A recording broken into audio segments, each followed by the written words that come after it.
Hi everyone, thanks for tuning in. This is Mrs. Kirk again. I'm going to walk you through our final units of the course. Awesome! Great job everybody. Give yourselves a round of applause. You've made it this far. All right, so hang in there. We got one last unit and this is it. This is, I think, one of the coolest units because this is an intro to Calculus 1. Are you guys ready? Here we go. For today's lesson, you're going to need your graphing calculators because I'm going to show you how to evaluate limits graphically. All right, so again, just like any video, please take and use that pause button as frequently as you need. I went ahead and started the notes here. So this is unit 14. It's on limits and derivatives. Oh man, derivatives. 14.1, limits graphically. What is a limit? A limit tells us what happens to the y value as x approaches a given number. Okay, we'll keep that in mind when we do these questions. So I've got two examples written on my paper already. I've got my dividing line to divide my examples up, and I'm going to ask you to please take a moment and pause your notes and get yourselves caught up here. The first question, you would read this as the limit as x approaches 3 of 5x squared. That's how you read that out loud. All right, so what does this mean? Well, this is our function, 5x squared. You're going to type this and graph this on your calculator.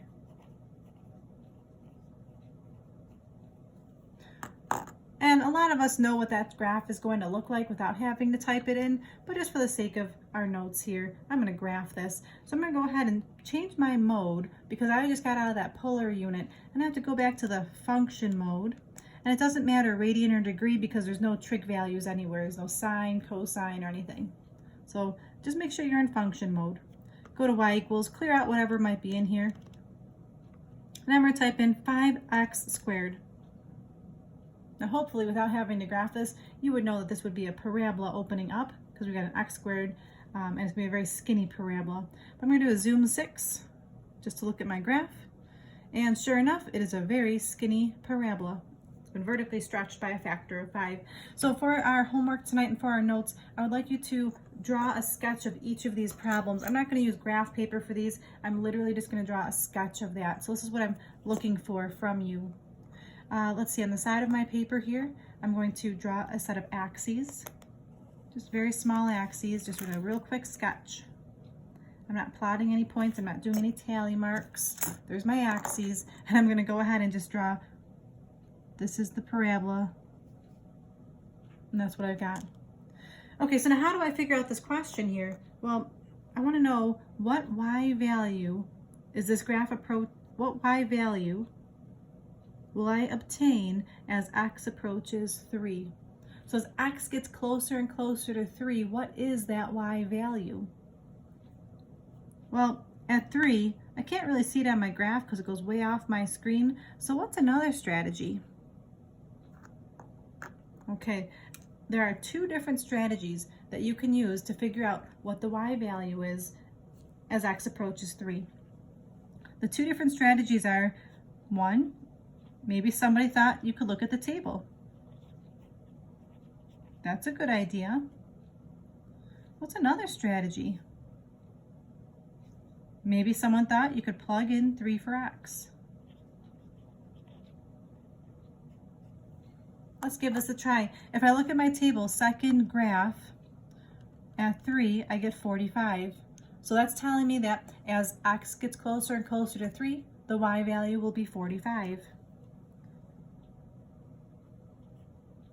So that's the answer for this particular question, just the number 45.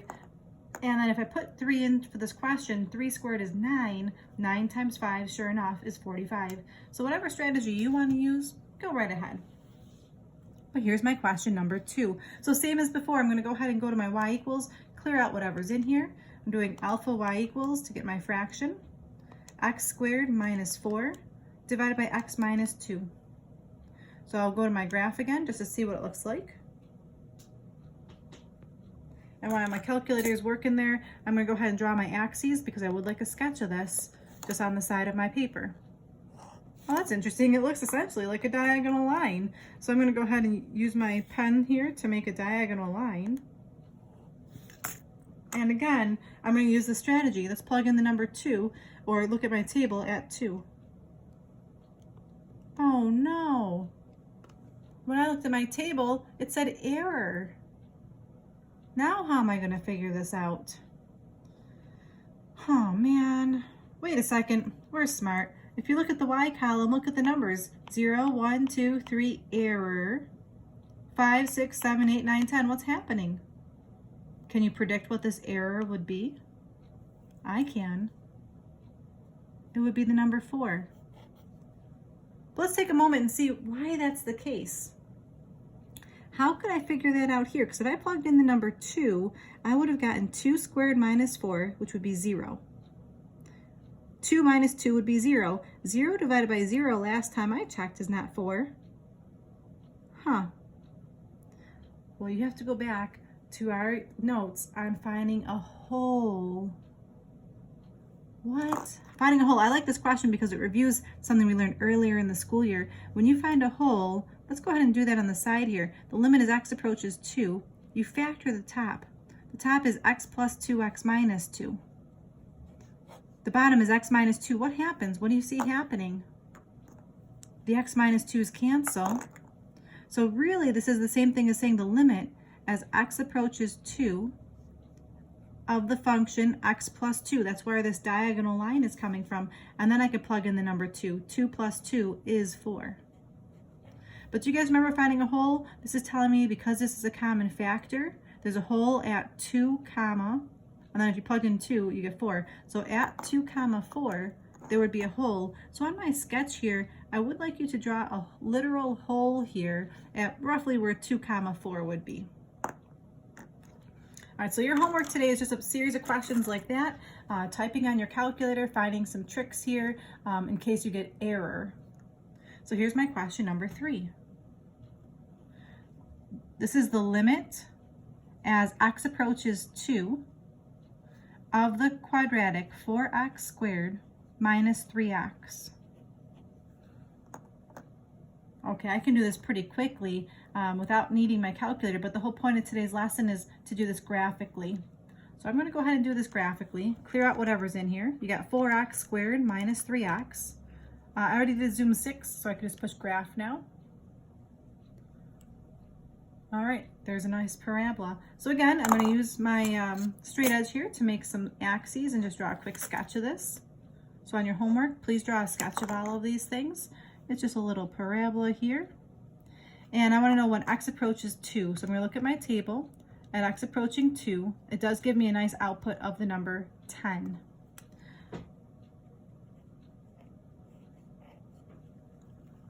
And again, if you wanted to do the math for it, I could just plug the number 2 in place for the x, and that would work out to give me 10 as well. All right, so nothing too tricky for that one. Here's my question number 4. There was no error in that one, so there's no tricks. I got the limit as x approaches 3. This is going to be a fraction. So on top, I've got this quadratic x squared minus 6x plus 9, and the denominator is x minus 3. All right, so again, the whole point of this is to practice using our calculators today. So go to y equals, clear out whatever's in there. Alpha y equals gives me the fraction notation. I can do x squared minus 6x plus 9. The denominator is x minus 3. And again, at any point, if I'm moving too fast, please pause the video. Push my graph key just to see what the graph is going to look like, because I would like you on your homework to draw a sketch of each of these. All right, so again, we've got a nice diagonal line. And if I look at my table, nuts, there's that error at 3. So at 3, there's going to be a hole. All right, so let's go back and wait a second. Do I see that pattern again? -5, -4, -3, -2, -1. It looks like they're going up by increments of 1. So what is this number going to be? You got it. It should be 0. So there should be a hole at 3, 0. So draw a nice hole on the graph. And again, it is nice to know how to do this algebraically. So just one more time, if I were to calculate this, you would factor the top and factor the bottom if possible. The top factors out nicely to be x minus 3 times x minus 3. The bottom is just the way it was. One of those x minus 3's cancel. You get the limit as x approaches 3 of x minus 3, and then you plug in the 3. 3 minus 3 would be 0, so it does check with the answer I got on my calculator. So I'm just doing little checks here. All right, so far so good. I'm going to move on to question number 5. And again, if I'm moving too quick, please pause that video. Number 5 is the limit of the sine of x over x. Oh, as x approaches 0. Now, with the trig unit, it's very important to pay attention to this value here. Sometimes they have a degree symbol, and sometimes they don't. This does not have a degree symbol, so you have to know at your level, if it doesn't have a degree symbol, what does that mean? This is a radian measure. Okay, so if that's a radian measure, now I do need to grab my calculator and make sure I'm in radian mode. I'm not in radian mode. So I'm going to change my calculator to radian mode. I'll go to my y equals, clear out whatever's in there, alpha y equals sine of x divided by x. Okay, so now if I do my zoom 6, which is just my graph, this is looking pretty terrible. That does not look much like a sine curve to me. Well, actually, it's not too bad compared to what it should be. When you're doing these trig graphs, you actually don't want to do a zoom 6. Do you remember what kind of zoom you want for a trig graph? Let's go look at the choices. If I push zoom, is there one that stands out to you for trigonometry? Hopefully you picked zoom 7. So you can arrow down to 7 and push enter, or you can just type the number 7. So all this does is it just graphs it in a standard 0 to 2 pi window for us. Okay, still looks kind of funky, but again, I'm going to just grab my straight edge, and I'm not plotting any points, but I'm just going to draw a little sketch of what the sine curve looks like. All right, so let's see. To the best of my abilities, it looks like it has like a little lump there. It goes below, it goes up. Again, it's just a quick little sketch. But I want to know as x approaches 0, so I can look at my table. As x, of course, as x approaches 0, I got an error. And it's tough to see. There's really no pattern happening here. So let's look at the graph. Let's use that for some help. As x approaches 0, what y value do you think that's pretty close to? There's a hole there, right? So I could draw a hole. That y value is 1. Okay. This is something that you do want to have memorized, that the sine of x over x will be 1. And we'll get to some more questions in a moment on how to utilize this. You'll see why memorizing that strategy will be useful. So you do want to memorize that idea. But of course, you can type it on your calculator and see it's going up to 1. All right, so here's my question number 6. Let's have the limit as x approaches 0 of 2 sine of 3x over x. All right, so let's see if we can figure this out. Again, if I put 0 in the problem, I get an undefined fraction. So that's going to be a problem, and I can't factor anything. So really at my level right now, all I can do is graph this. So I'm going to clear out whatever's in there. Alpha y equals 2 sine 3x, and the bottom is x. I'll do my zoom 7 again, zoom 7. And while that's graphing, I'm going to go ahead and draw my axes on my side of my paper here. Whoa, that's kind of funky. I can't even see how high it gets. So I need to change my window to see a little higher. I'll go to y max of 10. All right, I push graph.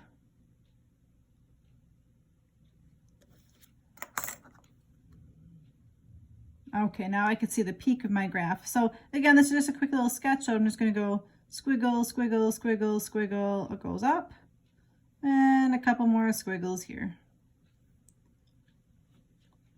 Okay, so I can see that there's a hole here. And again, if I look at my table, it just says error, and these values aren't really helpful. But if you look at your graph, you can count how high it goes. 1, 2, 3, 4, 5, 6.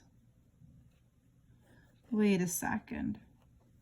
I want to take a pause here and see how I could have used question number 5, this idea of sine of x over x. I knew that was going to be 1. I can just look at question number 6 and know that answer is going to be 6. Do you see how I can figure that out? What can I do with my numerator, those numbers in my numerator, to get 6? Okay, I'm not going to give it away, but think about that for this next question. Maybe you've got it. Here's my number 7. So let's see if you can use that idea for number 7.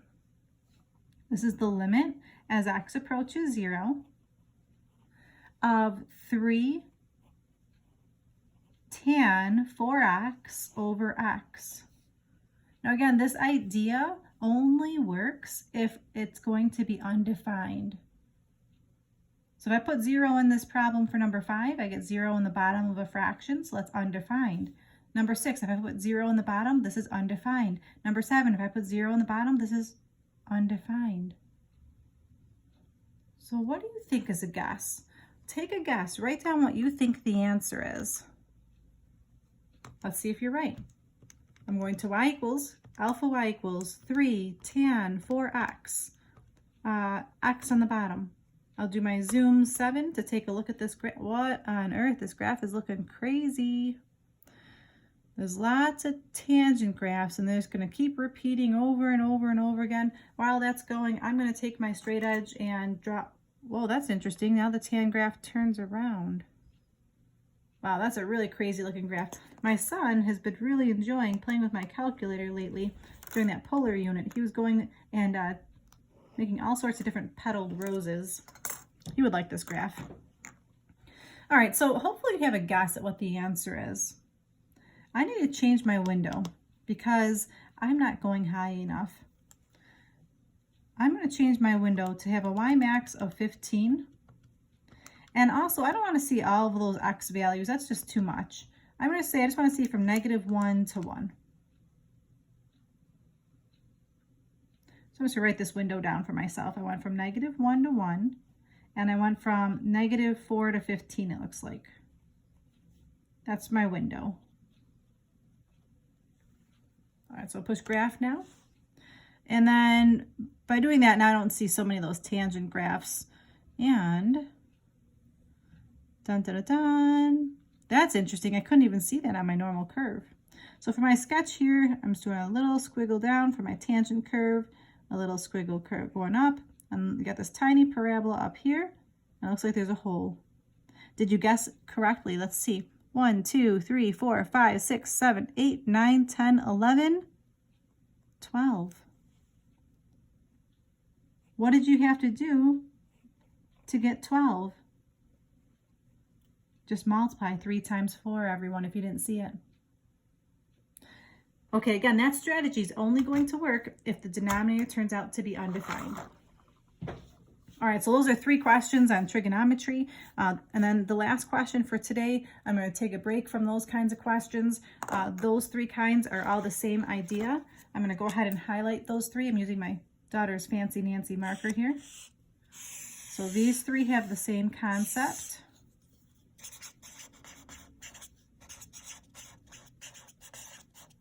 Maybe highlight that, and writing in yellow highlighter.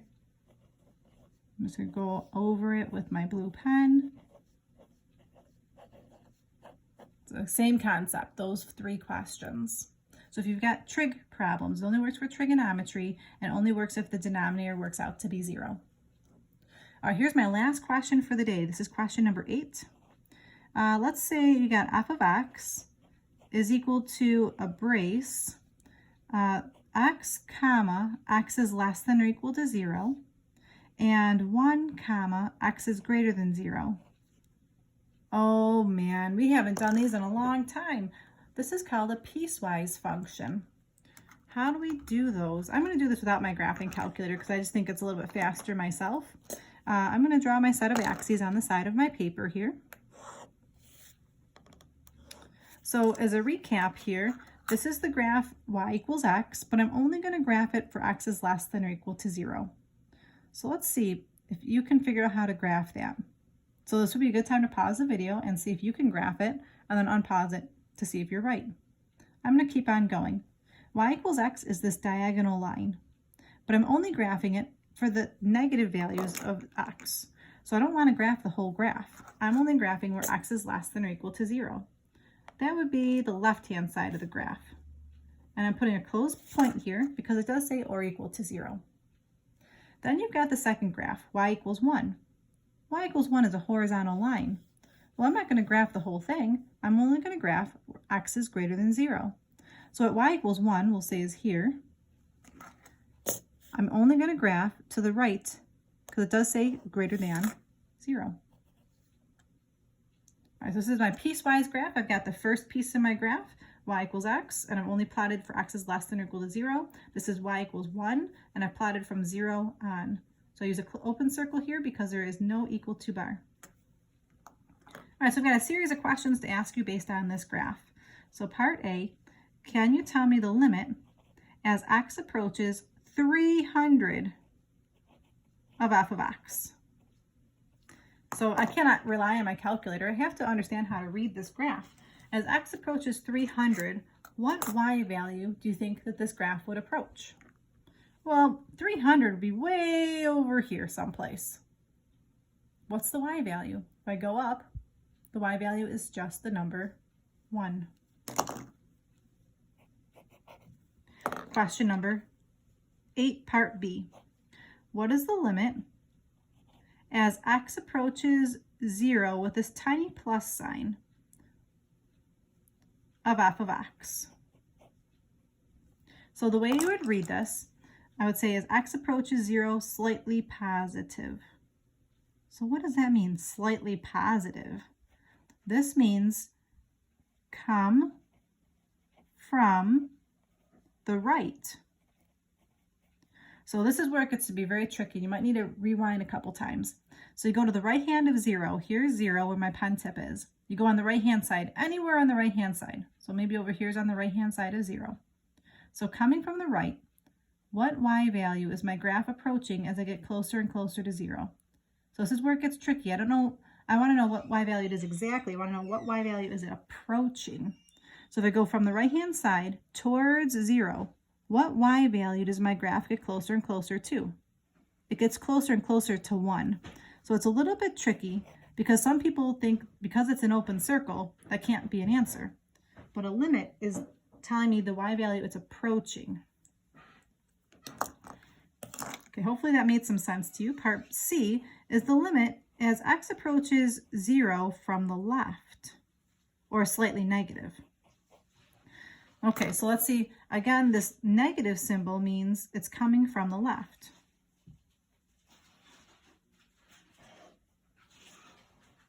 So this time, if I look at the graph, I have to go on the left-hand side of 0. This is the left-hand side of 0. So that's really looking at this part of the graph. As this part of the graph gets closer and closer to the 0, so I started from the left and I approach 0, what y value does the graph approach? It approaches 0. Do you see that? So I started on the left-hand side and I got closer and closer to x equals 0. So the y value it's approaching is this point here, y equals 0. And the last part, part D, oops. What is the limit as x approaches 0 of f of x?